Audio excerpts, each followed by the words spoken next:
Yeah, this week USDCAD Technical Analysis. This is for our time frame.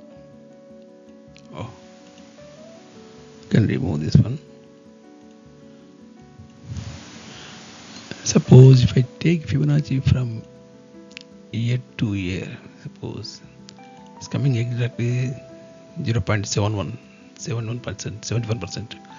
So it will give any bigger correction or anything impulsively it will move. Yeah, this is the buy setup is better. Any buy setup is good for this week. USD CAD. Any buy setup here. Okay. Thank you.